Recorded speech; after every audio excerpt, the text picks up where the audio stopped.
Alors ça, c'est vraiment du chapitre. Bienvenue à toutes et à tous, je suis Marius, j'espère que vous allez bien. Alors oui, ça c'était vraiment un chapitre de fou. Surtout ce qui s'est passé à la fin là, c'était complètement crazy et on va pas parler un instant et tout de suite en parler. Mais avant oui, on va parler de la première page évidemment.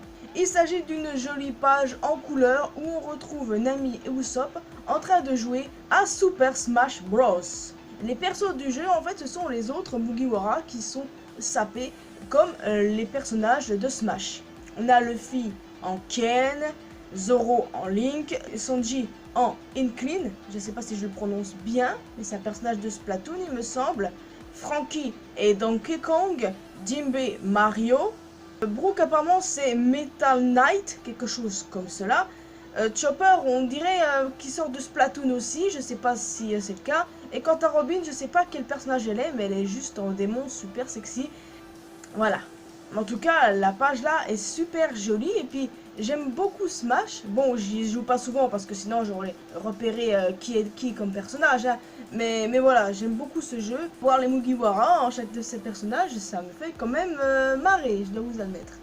Bon, on va parler du chapitre les amis. Qu'est-ce qu'il s'est passé?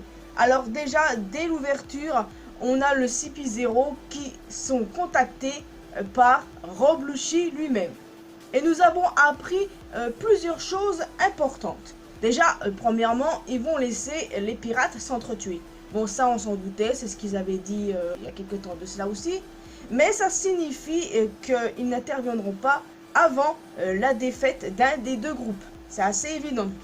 Deuxièmement, le gouvernement mondial souhaite prendre le contrôle de Wano. Et c'est tout de même hyper logique. Wano est un pays influent et en plus de ça, ils produisent du granit marin. Le granit marin, c'est crucial pour le gouvernement mondial, donc c'est logique qu'ils veulent mettre la main sur le pays.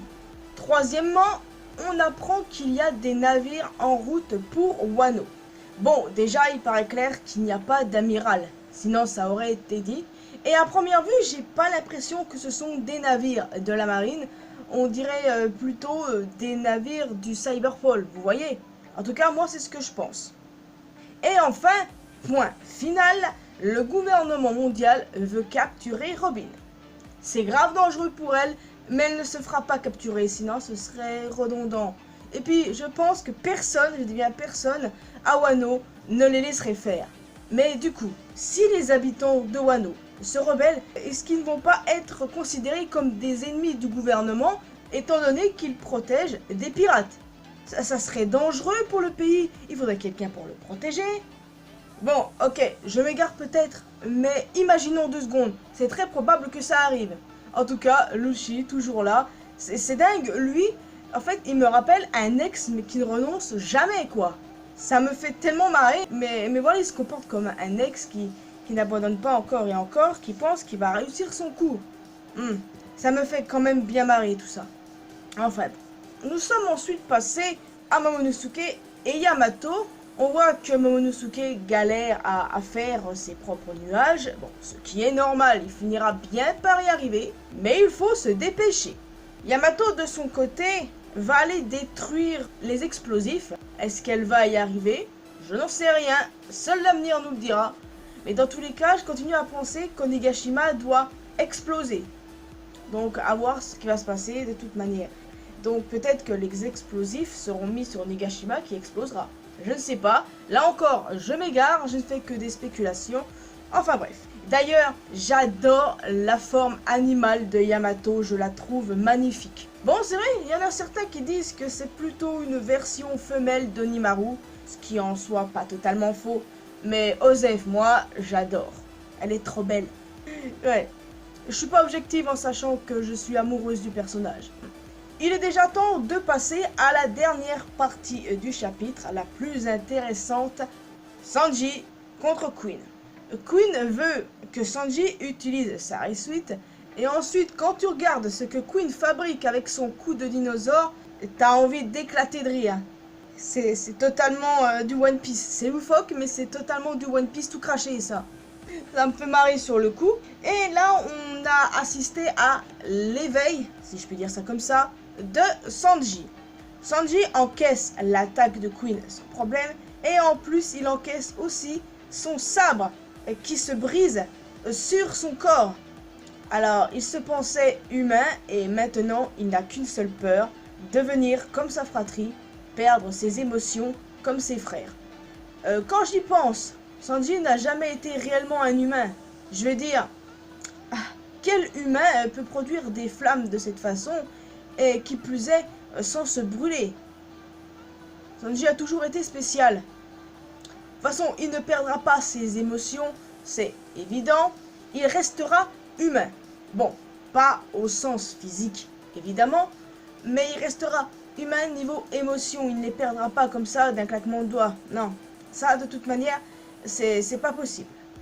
Donc, en clair, dans ce chapitre, Sanji est devenu en réalité la plus grande réussite de Judge et non le raté qu'il pensait. Ça, c'est un bon retour de karma, ça. Sanji serait donc le Vince Mock ultime, si je peux dire ça comme ça.